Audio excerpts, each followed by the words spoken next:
أعوذ بالله من الشيطان الرجيم بسم الله الرحمن الرحيم السلام عليكم ورحمة الله وبركاته الحمد لله رب العالمين والصلاة والسلام على نبينا محمد وعلى آله وصحبه أجمعين أما بعد الحمد لله সর্বপ্রথমে আল্লাহ তাআলা শুকর আদায় করছি যে মহান আল্লাহ তাআলা আমাদেরকে মদিনা ইসলামিক সেন্টারে রাসূলুল্লাহ সাল্লাল্লাহু আলাইহি ওয়াসাল্লামের শহরে দিন শিখার জন্য, দিন বুঝার জন্য, আল্লাহর তাওহীদকে, আল্লাহর পরিচয়কে জানবার জন্য আমাদেরকে বিগত সপ্তাহের মতো আজকে একত্রিত হওয়ার তৌফিক দিয়েছেন। এজন্য তার শুকর আদায় করে বলি আলহামদুলিল্লাহ। অতঃপর সালাত এবং সালাম পড়ি আমাদের রাসূলের উপর, যিনি আমাদেরকে এক আল্লাহর একাত্মবাদের পথ, তাওহীদের পথ দেখিয়েছেন এবং আল্লাহর সাথে শিরিক করা থেকে, শরিক স্থাপন করা থেকে তিনি আমাদেরকে সতর্ক করেছেন। তিনি আমাদেরকে তার সুন্নাহর দিকে ডেকেছেন এবং তার সুন্নাহকে বাদ দিয়ে বেদাত থেকে তিনি আমাদেরকে সতর্ক করেছেন। পাশাপাশি সমস্ত পাপ থেকে আমাদেরকে তিনি সতর্ক করেছেন। সেই রাসূলের উপর সকলেই পড়ি সাল্লাল্লাহু আলাইহি ওয়াসাল্লাম।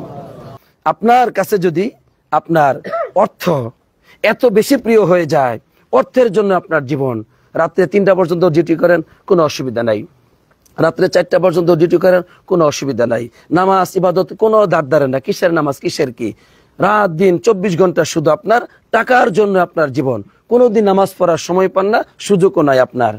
ওই যে আল্লাহকে সৃষ্টিকর্তার রূপে আবার বিশ্বাস করেন কিন্তু মাবুদ হিসেবে গ্রহণ করেন নাই তো, তাহলে এই সম্পত্তি হচ্ছে এখন আপনার মাবুদ, এই সম্পত্তি হচ্ছে আপনার ইলাহ, আপনার মন হচ্ছে আপনার ইলাহ। কেন?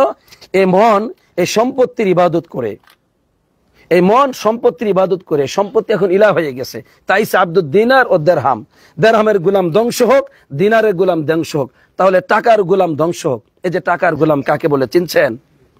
টাকার গোলাম কারা চিনছেন? যারা কোন আল্লাহর হুকুম হাকাম মেনে চলে না, তাদের কাছে কখন ঘুম, কখন ঘুমানো যাবে, কখন ঘুমানো উচিত, রাত আর দিন নাই। তারা দিন রাত 24 ঘন্টা টাকা টাকা, এই ডিউটির উপরে এই ডিউটি, এই ডিউটির উপরে এই ডিউটি, এভাবে করে যাচ্ছে। তারা হচ্ছে টাকার গোলাম। তাহলে একজন মানুষ যখন কোনো বস্তুকে অনেক ভালোবাসে এবং ওই বস্তুর আনুগত্য করে, ওই বস্তুটি তার জীবনের একমাত্র লক্ষ্য বস্তু হয়ে যায়, ওই বস্তুর জন্য সে কারোর সাথে বন্ধুত্ব করে, ওই বস্তুর জন্য সে কারোর সাথে শত্রুতা করে, তখন ওই বস্তুর সে গোলাম হয়ে যায়। ওই বস্তুটি তখন তার মাবুদ হয়ে যায়, তার ইলাহ হয়ে যায়। এখন বুঝে আসছে? তাই আব্দুদ দিনার ও তাই আব্দুদ দেরহাম, দিনারের গোলাম দেরহামের গোলাম, বুঝতে পারছেন এখন? সুতরাং এইভাবে মানুষ আল্লাহর ইবাদত বাদ দিয়ে দুনিয়ার যে কোনো মাখলুকের ইবাদত করতেছে।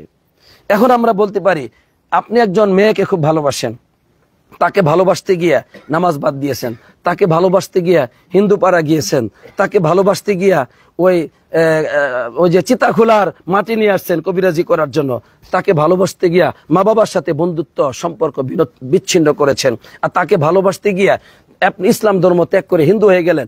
এইভাবে করে এই যে ভালোবাসা, তখন ওই নারীটি তার মাবুদ হয়ে যায়। কি হয়ে যায়? মাবুদ হয়ে যায়, ইলাহ হয়ে যায়। তখন ওই লোকটি মুশরিক হয়ে যায়।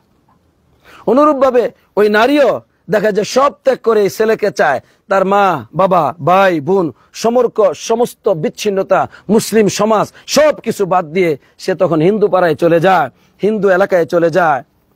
কিন্তু বলে, তা আমি তো পূজারে সেজদা দেই না, আমি কিন্তু ঠিক আছি, কারণ আমি যে আল্লাহকে বিশ্বাস করে সৃষ্টিকর্তা রূপে।